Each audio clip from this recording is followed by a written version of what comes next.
Hai, saya Listiani Amiro. Saya Rini Winda Purba. Saya Muhammad Ulil Albab. Saya Ragil Indah Kusuma. Saya Astri Amelia. Saya Ros Evelina. Kami dari kelompok 4. Di sini kami akan menyampaikan mengenai problem solving dan computational thinking dalam pembelajaran ekonomi. Selamat menyaksikan. Kali ini kita akan membahas mengenai problem solving and computational thinking. Yang pertama mengenai pengertian. Problem solving atau penyelesaian masalah merupakan bagian dari proses berpikir. Pengertian pendekatan problem solving dapat dijelaskan sebagai sebuah metode perencanaan kerja yang meliputi penilaian, identifikasi masalah, perencanaan, implementasi, dan evaluasi. Problem solving juga merupakan suatu proses mental dan intelektual di mana di dalam menemukan masalah untuk memecahkannya berdasarkan data serta informasi akurat, sehingga mampu mendapatkan kesimpulan dengan cermat dan cepat.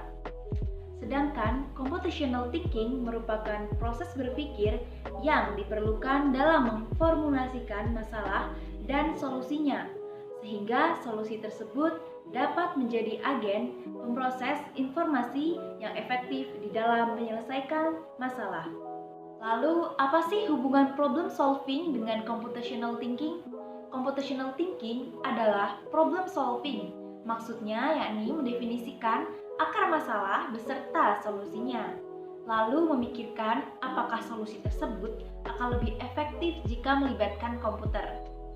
Computational thinking merupakan proses problem solving yang terdiri dari beberapa karakteristik sebagai berikut. 1. Merumuskan masalah yang dapat membuat seseorang menggunakan komputer dan tools lainnya untuk membantu mencari solusinya. Yang kedua, mengelola dan menganalisis data secara logis. Yang ketiga, mempresentasikan data melalui abstraksi seperti model dan simulasi.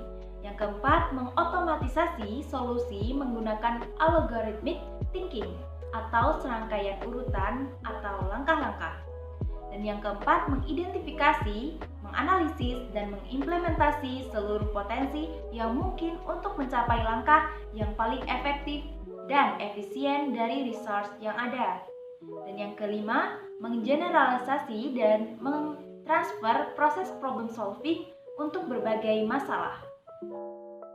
Yuk kita bahas satu persatu. Yang pertama yaitu problem solving.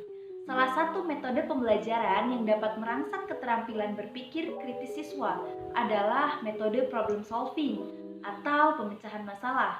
Metode problem solving merupakan metode yang merangsang siswa untuk mau berpikir, menganalisa suatu persoalan sehingga menemukan pemecahannya.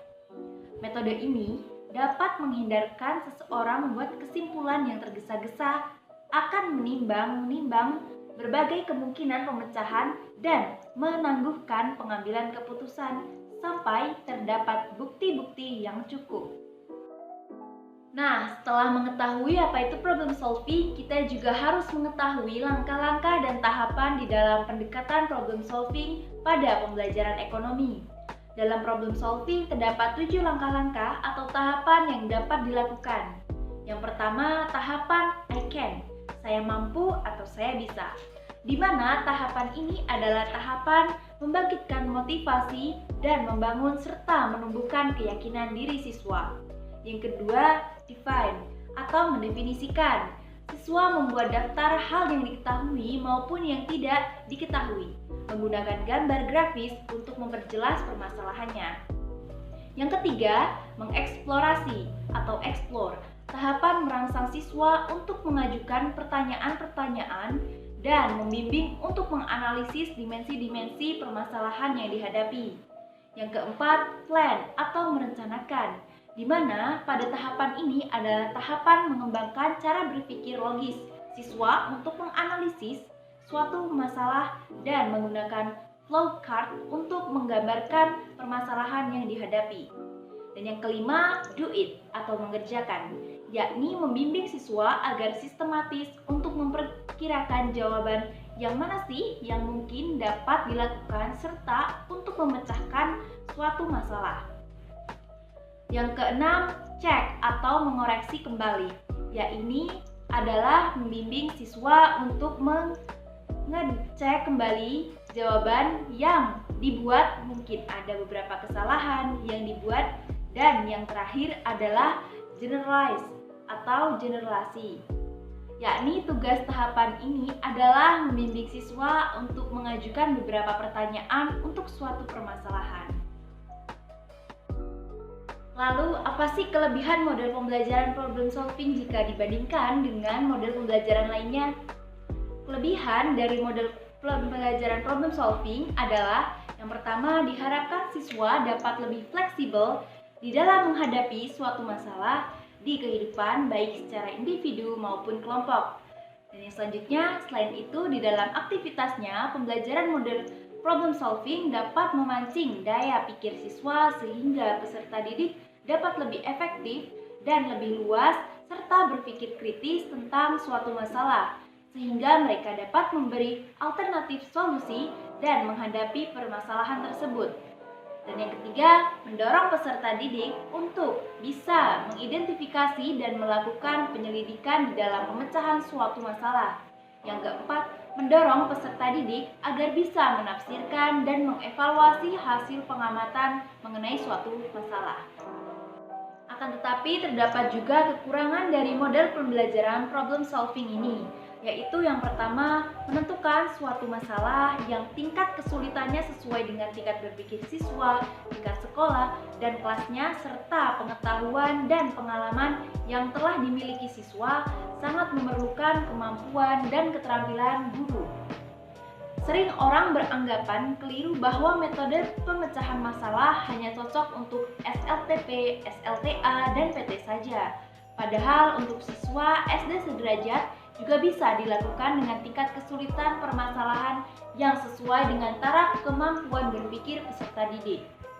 Yang kedua, proses belajar mengajar dengan menggunakan metode ini sering memerlukan waktu yang cukup banyak dan sering terpaksa mengambil waktu pembelajaran yang lain. Yang ketiga, mengubah kebiasaan siswa belajar dengan mendengarkan dan menerima informasi dari guru menjadi belajar dengan banyak berpikir, memecahkan masalah sendiri atau kelompok yang kadang-kadang memerlukan berbagai sumber belajar, merupakan kesulitan tersendiri bagi siswa. Yang keempat, beberapa pokok bahasan yang sangat sulit untuk menerapkan metode ini, misal terbatasnya alat-alat laboratorium menyulitkan siswa untuk melihat dan mengamati serta akhirnya tidak dapat menyimpulkan kejadian atau konsep tersebut. Meskipun terdapat beberapa kekurangan pada pendekatan pembelajaran problem solving ini, tidak menutup kemungkinan bahwa metode ini cocok untuk meningkatkan skill daya pikir peserta didik. Nah, setelah teman-teman mengetahui pengertian, langkah-langkah, dan kelebihan serta kekurangan dari model pembelajaran problem solving ini, selanjutnya adalah mengimplementasikan model pembelajaran problem solving ke dalam pembelajaran ekonomi. Namun, terlebih dahulu kita harus mengetahui bahwasanya dalam suatu kegiatan pembelajaran terdapat 3 tahapan. Yang pertama adalah tahapan pembukaan atau pendahuluan. Yang kedua, tahapan inti yang berisi penerapan model pembelajaran, metode pembelajaran, serta sumber belajar. Dan yang terakhir adalah tahapan penutup. Pada tahapan pendahuluan, biasanya guru terlebih dahulu menyiapkan siswa baik secara fisik maupun psikisnya. Misalnya, guru menyuruh siswa untuk berdoa dan merapikan diri sebelum melakukan kegiatan pembelajaran. Selanjutnya adalah masih dalam kegiatan pendahuluan, guru biasanya memberikan refleksi atau motivasi kepada siswa yang terkait dengan materi yang akan diajarkan, serta disesuaikan dengan jenjang pendidikan peserta didik. Selanjutnya adalah guru merefleksi pembelajaran minggu kemarin yang kemudian akan dikaitkan dengan materi ajar minggu sekarang. Biasanya guru akan melemparkan beberapa pertanyaan kepada siswa agar siswa dapat mengingat kembali materi pembelajaran pada minggu kemarin. Yang terakhir adalah pada tahap pendahuluan, biasanya guru akan menyampaikan tujuan pembelajaran serta kompetensi dasar dan cakupan yang disesuaikan dengan silabus. Tahapan kegiatan selanjutnya adalah kegiatan inti di mana pada kegiatan inti terdapat pengaplikasian model pembelajaran, metode pembelajaran, media, dan sumber belajar. Dan pada tahap terakhir yaitu tahapan penutup, biasanya menggunakan sesi tanya jawab yang dilaksanakan oleh guru dengan peserta didik. Nah, sekarang kita masuk pada pembahasan computational thinking. Computational thinking atau bahasa Indonesianya dengan berpikir komputasi merupakan istilah lain dari critical thinking ditambah problem solving melalui strategi-strategi dasar dalam artian problem solving fisik. Tidak hanya menyelesaikan masalah, tetapi mampu dalam merumuskan masalah dan membuat strategi-strategi menyelesaikan masalah. Menurut Janet Wings dan kawan-kawannya melalui berbagai sumber mengatakan bahwa computational thinking itu merupakan keterampilan dasar yang dapat dimiliki setiap orang. Tidak hanya untuk komputer scientist, tetapi seperti halnya menulis, membaca, aritmatika, maka ditambahkan keterampilan analitik pada anak-anak, yaitu computational thinking. Kemudian juga dinyatakan bahwa computational thinking merupakan proses berpikir yang diperlukan dalam memformulasikan masalah dan solusinya sehingga solusi tersebut dapat menjadi agen pemrosesan informasi yang efektif di dalam menyelesaikan masalah. Nah, ini merupakan kata-kata yang mengatakan a way that human, not computers, think. Computational thinking is a way humans solve problems. It is not trying to get human to think like computers. Jadi, computational thinking itu bukan seperti halnya sama dengan komputer. Bukan seperti itu, tetapi lebih luas dibandingkan itu dan lebih hebat dibandingkan itu, yaitu cara berpikir manusia yang berpikir dalam problem solving dari mulai merumuskan masalah hingga dapat menyelesaikan masalah. Di dalam computational thinking terdapat 4 hal strategi-strategi dasar yang menyusun cara proses berpikir seorang, yaitu abstraksi, dekomposisi, pengenalan pola, dan algoritma. Apa itu abstraksi? Abstraksi itu fokus pada hal-hal yang penting dan relevan, serta mengabaikan yang tidak penting dan tidak relevan. Jadi, di dalam menyelesaikan masalah, siswa itu dilatih untuk fokus pada hal-hal mana yang penting dan relevan. Bisa terjadi di dalam pengelompokan dalam pemilihan data dan informasi dari suatu eksperimen yang sebagainya.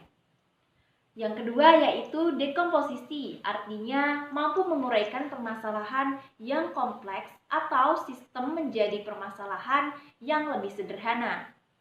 Itu bisa terjadi ketika peserta didik melihat permasalahan yang besar dan peserta didik mampu merumuskan masalah-masalah menjadi hal yang lebih sederhana dengan langkah-langkah yang sederhana, tetapi mampu menyelesaikan masalah itu secara efektif dan efisien. Maka itu dapat dikatakan dekomposisi. Yang ketiga adalah pengenalan pola. Di dalam pembelajaran siswa dilatih untuk mengembangkan pola strategi-strategi. Pengenalan pola ketika siswa bereksperimen atau ketika siswa melihat fenomena atau melihat berbagai kasus. Maka siswa mampu memilah pola-pola dan mengelompokkan yang polanya sama di antara atau di dalam permasalahan, data, atau informasi. Kemudian yang keempat yaitu algoritma.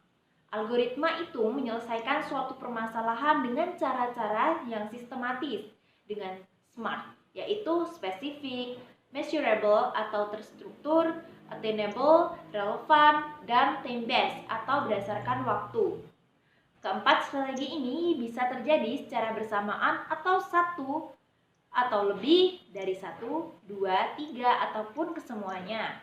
Dan strategi-strategi dasar ini bukanlah tahapan, bukanlah langkah-langkah yang berurutan.